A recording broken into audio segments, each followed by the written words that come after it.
Welcome to the Business Leadership Series, where we engage with leaders who are making an impact on their worlds and who want to share their knowledge and experience for your personal and professional growth.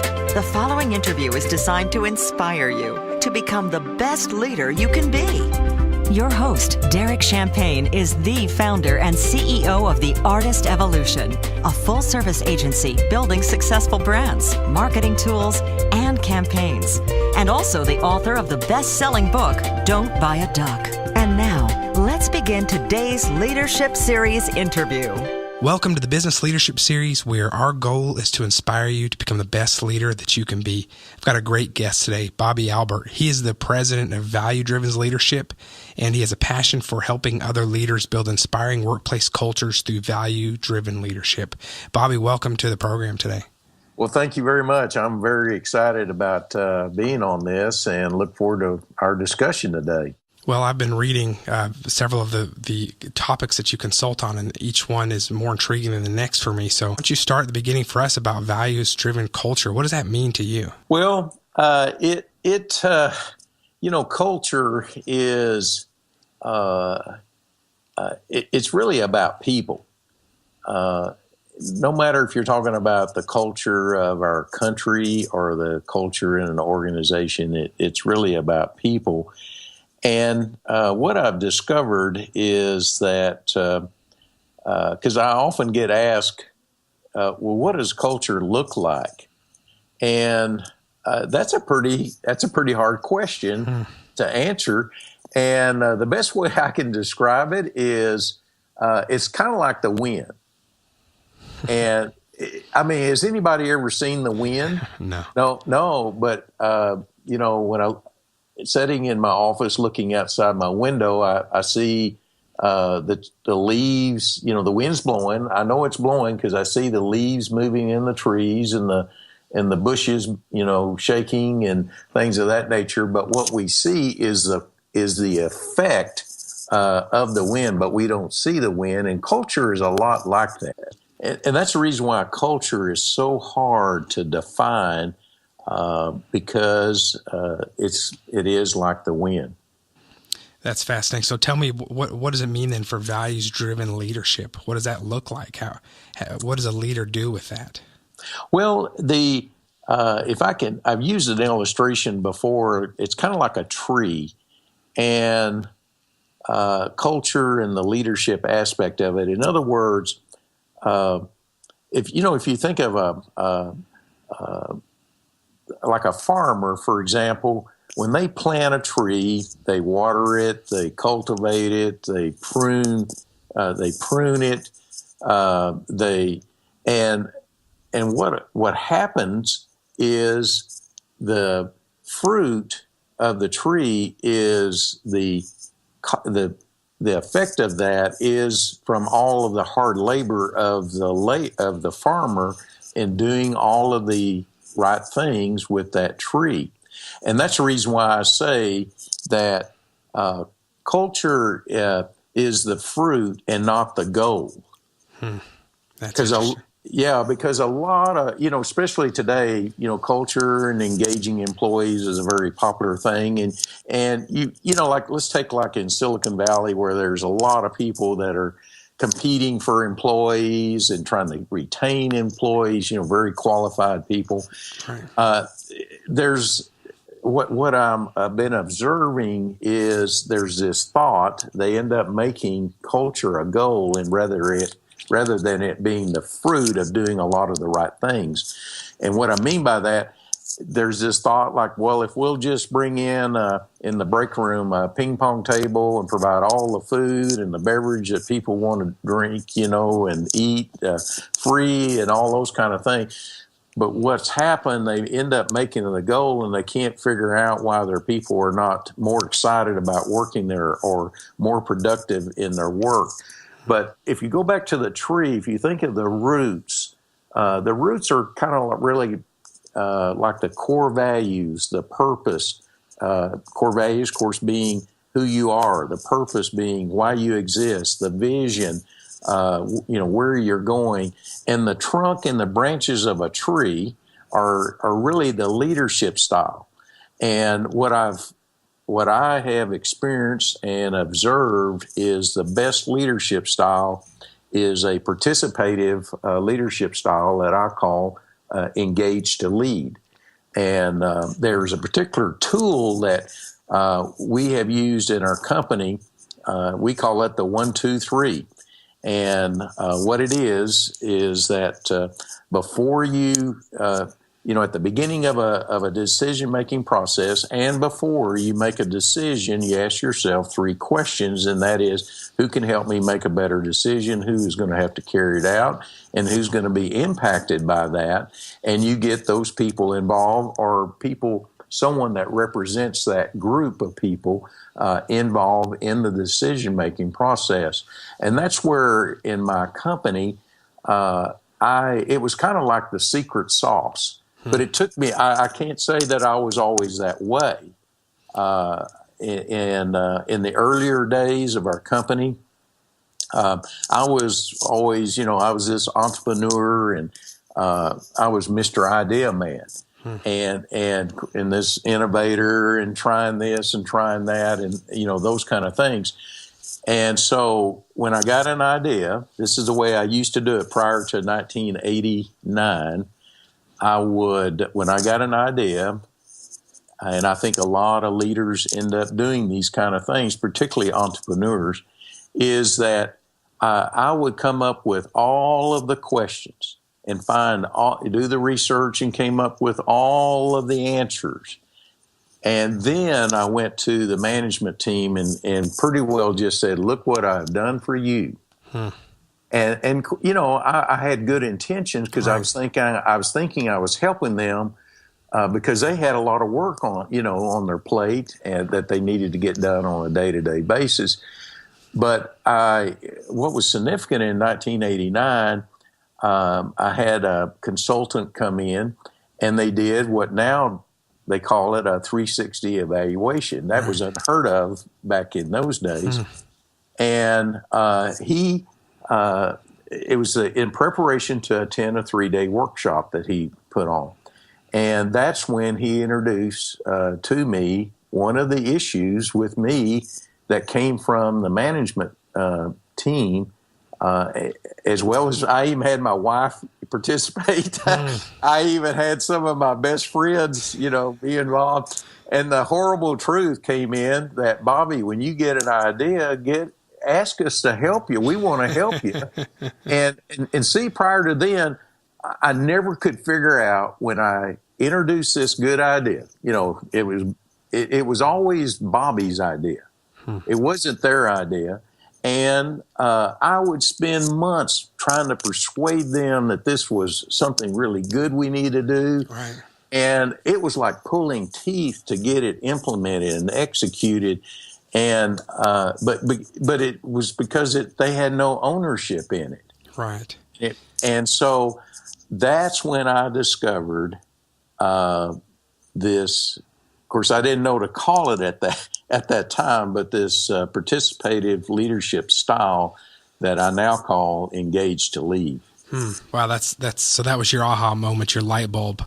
It surely was a big aha for me. Was it humbling? Was it empowering? What were the steps you went through? Because I did something recently similar where the mastermind group encouraged us to ask 10 questions to the top 25 people around us. And one of them was a fill in the blank at the very end that said, what are my blind spots that I may not be aware of? Which means I was 100% guaranteed to get an answer that I didn't want to hear. Yeah, well... you really asked the right question because when that consultant presented me with the results, that was one of the biggest thing in the results. There were other things I needed to improve on, but to be honest with you, I was flat out mad because right. In my mind I'm thinking they don't understand me. I went through all this. And fortunately, he presented this late in the afternoon of the first day, and I went out of that meeting. I was upset. I couldn't hardly sleep that night. But somehow, the next morning, I got up and I started thinking, you know what? These people are good people. They want the best for me, and I really need to listen to what they had to say.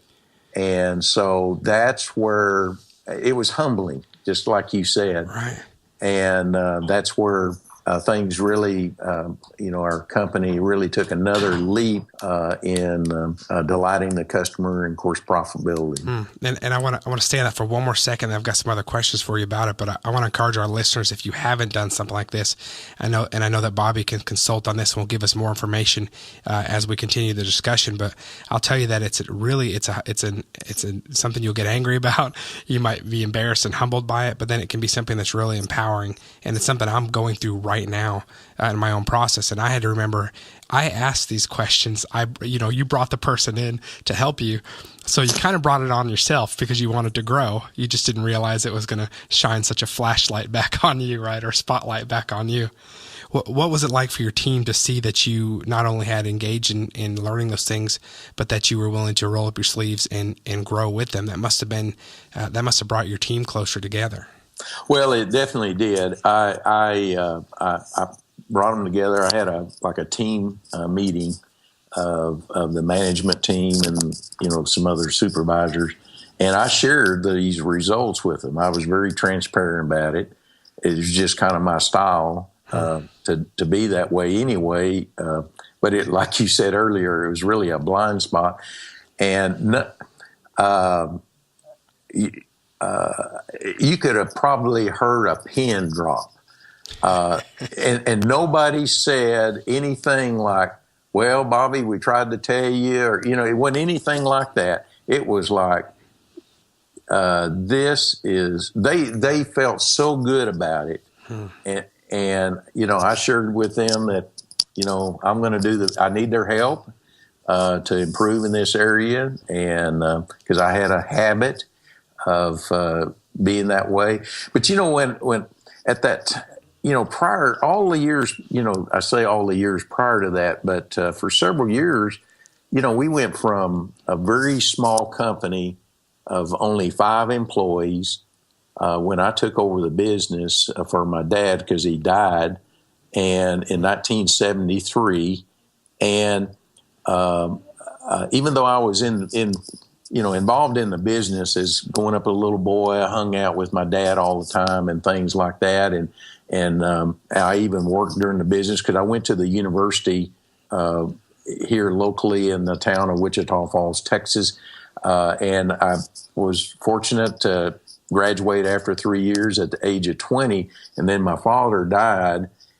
But one thing I didn't know at the time is, and it's a lot of money today for a lot of people, but it was like a mountain back then, is we owed, we were $70,000 in debt, and our gross revenue was less than $90,000. So it was, because of that, I was like the hub and the spoke. And I operated that way for many years, leading up to, learning these kind of things. I kind of went from being this, entrepreneur, very small business, to developing followers. And then I learned in this period of time, this participative leadership style. And then I began to, a few years later, started developing leaders, which, that's kind of like, herding cats. It's very challenging, but it was very rewarding as well. So that's really interesting. And tell me about leading leaders, or about managing leaders. You talk about you've got your L&M, your examples of the need for leading and managing all around us. Big difference between leading people and managing things. So how do you help leaders discover their natural bend? Well, thank you for asking that, because I have a book that's going to be releasing this spring. And the first couple of chapters is dealing with the difference between, there is a very distinct difference between leading and managing. And leaders tend to focus on people, and they are more interested in the people side of the business. They're also very interested in how you say and do things. Managers tend to be more interested in focus on the things of the business or interested in the things of the business, but they're more interested in what they want to say and do. And it's not what in my book I have, and we provide free, is a leading and managing assessment tool that people, if they buy the book, they can go through that assessment and to discover what is their bent. Of course, my bent is toward leadership. When I answer the questions, I'm just over on the other side of leadership. But about 80% of the people, or their bent, is toward managing. So most people are bent toward that. But the most effective leader, it's not being leader or the manager. It's not like either one of them are better than the other. The most effective leader is having both skills at the same time. And the way I describe it is, I describe it for people that for many years I had to wear two different hats throughout the day. I'd put on one hat and I may talk to the operations people about our trucks and our warehouses because we were in the moving and storage business. Okay. Or I may talk to the human resources people about our hiring practices, are we hiring the right people and so forth. And then I may talk to I'm wearing another hat now, the trucks in the warehouse, that's the thing side, and then the people side on the human resource. And then I may talk to our CFO or controller, and I'm talking about the financial statements, the things of the business or the banking relationships and those kind of things. But then I put on another hat and I'm talking with someone else. It may be back to the operations person that connected with the human resource department, and we're talking about the people that are working on the trucks, the people that are working in the warehouse. So the most effective leader is like mine. My bent is toward leadership, but I had to learn over the years to get better and better at managing the things of the business. And the thing I also learned is because I wasn't near as strong in the managing of the things, I had to hire people that had more strength in that area to complement me, and so that we could be successful in our company. That's great advice, and those of us that are in ownership or CEO or any kind of leadership position can understand trying to do that balance. Another thing that struck me earlier, and I can relate to it very personally, is, and I share this story when I talk about servant leadership and things like that, is I was an entrepreneur. I always liked to build things, and then I woke up one day and realized that I had a team around me that needed leadership and that I was managing. And so a lot of us kind of fall into the team as we grow. But my passion was not necessarily being a leader. It was to build things and build products and services. And so I think it's challenging sometimes. We're not all born with that natural, well-rounded leadership and management skills, especially some of the entrepreneurs that are wired a certain way with that visionary mindset. I feel like some of us are missing some of those natural coping skills, or they're things we have to learn along the way. So I love what you're sharing here because it's much needed, and we learn the hard way a lot of times. Yes, that's right. So tell me about, customer service is really important to us. I know there's a correlation between that and the internal relationships. How do you gain and retain loyal customers, and what's the relationship to your internal organization? Well, that is a very good question. In our company, we had what we call our super objectives. And I do a lot of bicycling. You got to remember, I'm Mr. Idea Man. And I spent weeks just bicycling and thinking about, okay, at the end of the day, what do we really, what's the bottom line? What do we want to accomplish at the end of the day? And I struggled with it for weeks, bicycling, thinking about it, and those kind of things. And finally, it came to me that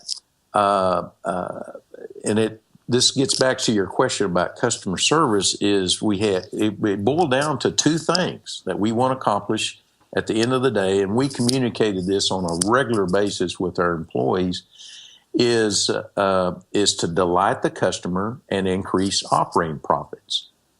Now, to us, delighting the customer, which is a kind of you don't hear that kind of word used very often, Right. but to us, it was great.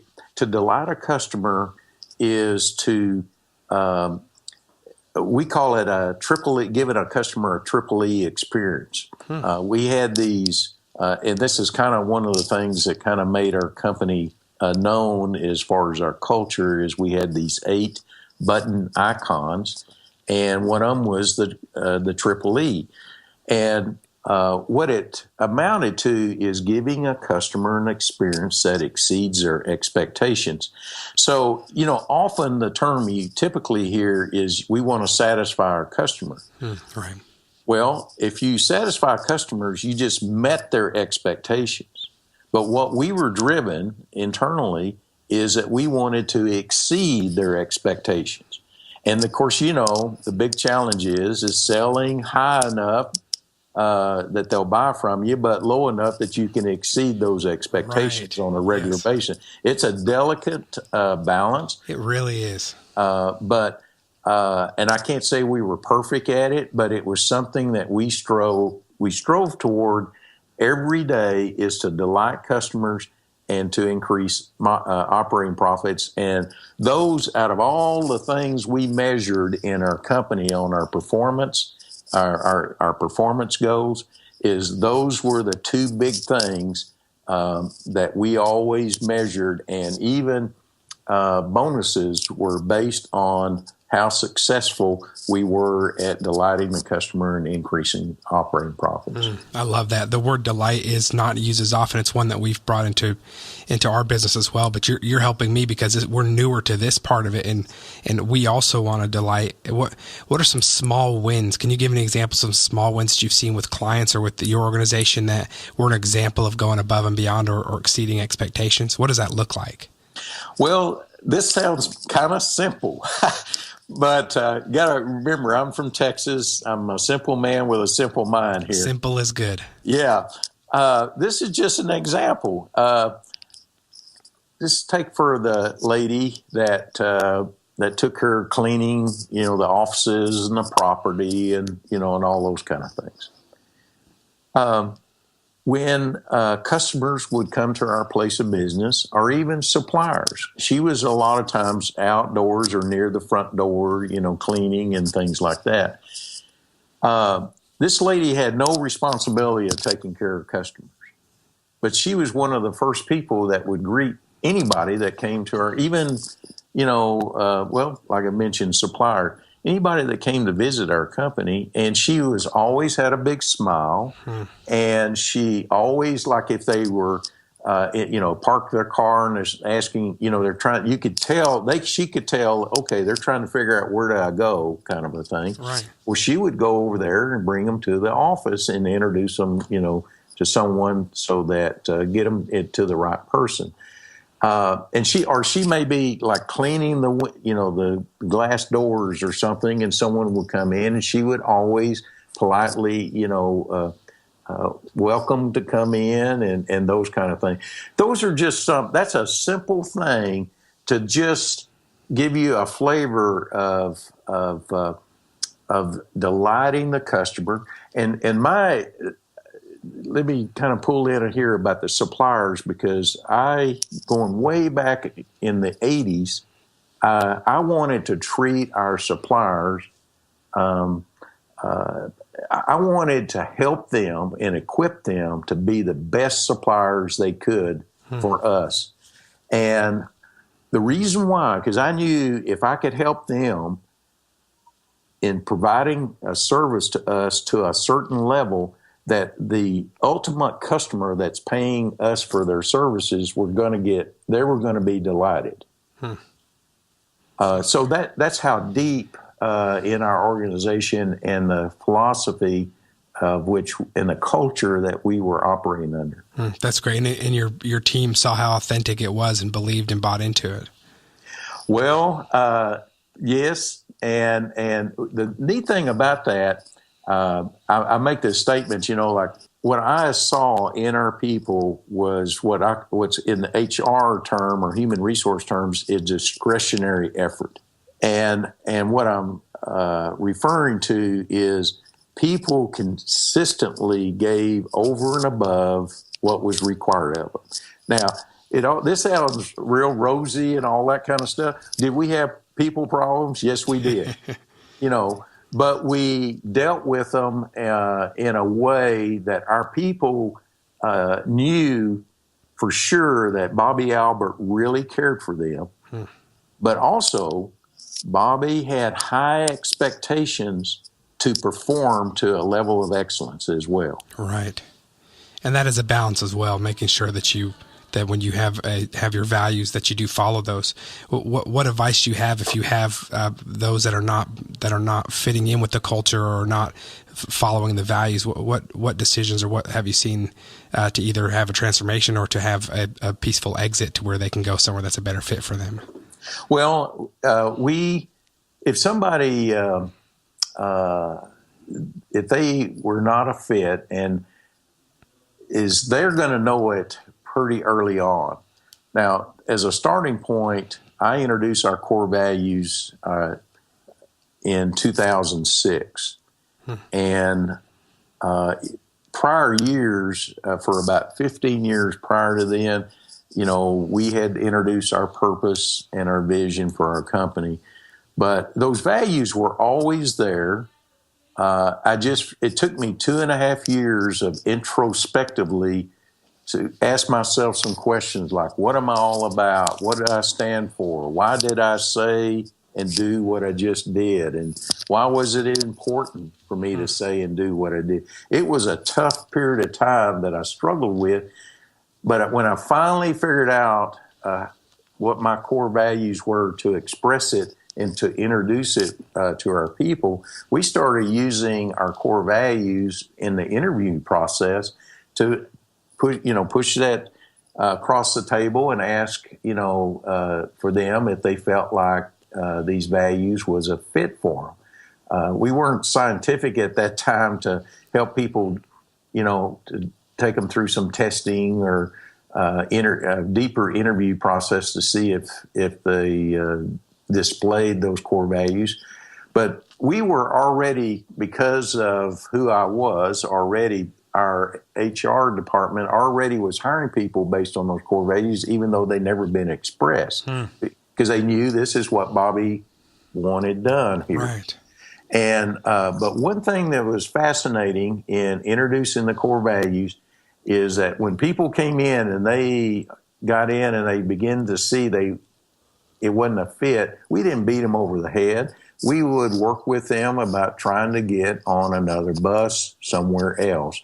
And it was just kind of part of our culture is to help and show care toward people, because I'm thinking of the reason why I was so sensitive about that is because the kind of reputation that was going to leave in the, when these people left, how they thought about how they were taken care of, and they're going to tell a lot of their friends, especially if you look at the social media, now is about, especially how important it is, because if they had a bad experience, they're going to let the world know about it.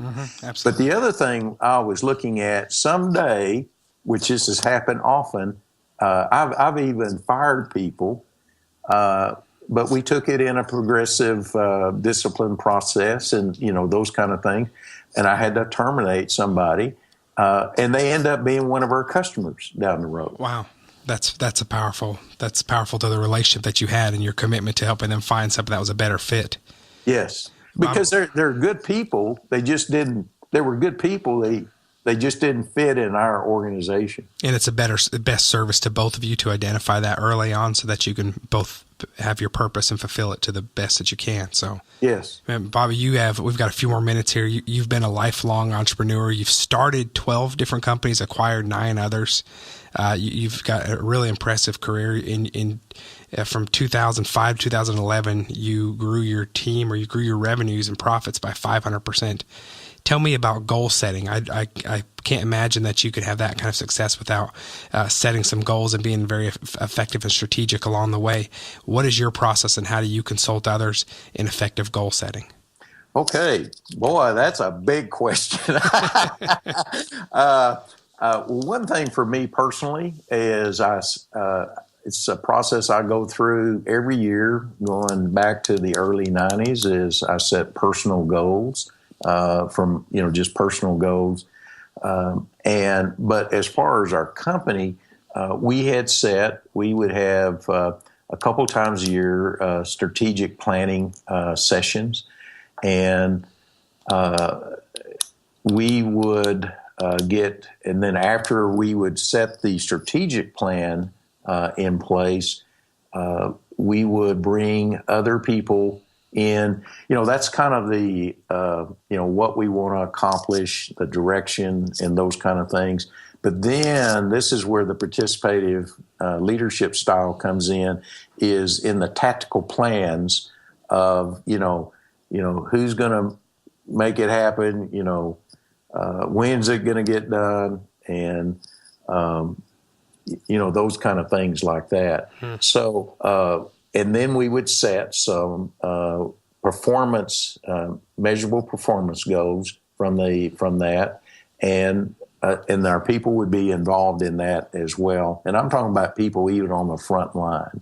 So, that's an oversimplification, but we had, it's one thing to set goals. And of course, I've discovered the word goals. A lot of people have a lot of definitions of what the word goals mean, but it's so important to set goals because it forces you to have discussion when you miss them, or even when you exceed them, or you meet them.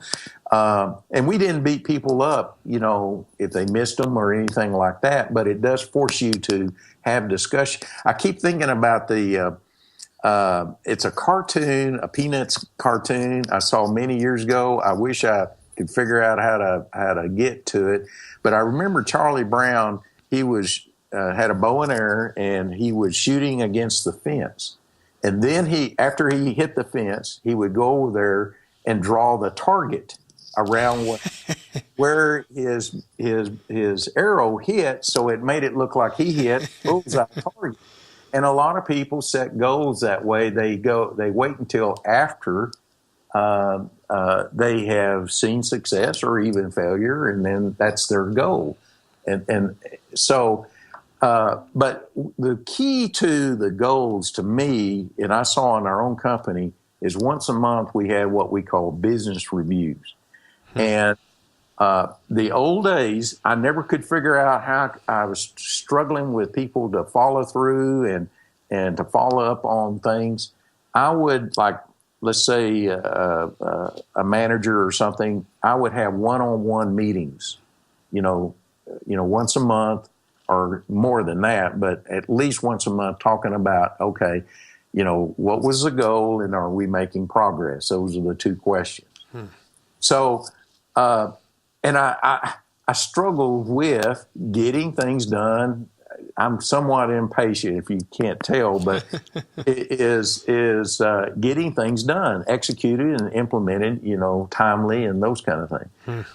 But we finally implemented this once a month, this business review. And what it was is the leadership team would come to the business review and they would report to their peers. And it was open for any employee in the company to attend a business review. And there was the accountability of having to report to their peers. Really, I saw a dramatic increase in this, going back to the two questions, what was the goal? What is the goal, and are we making progress? And I started seeing as our progress was going faster and faster and faster.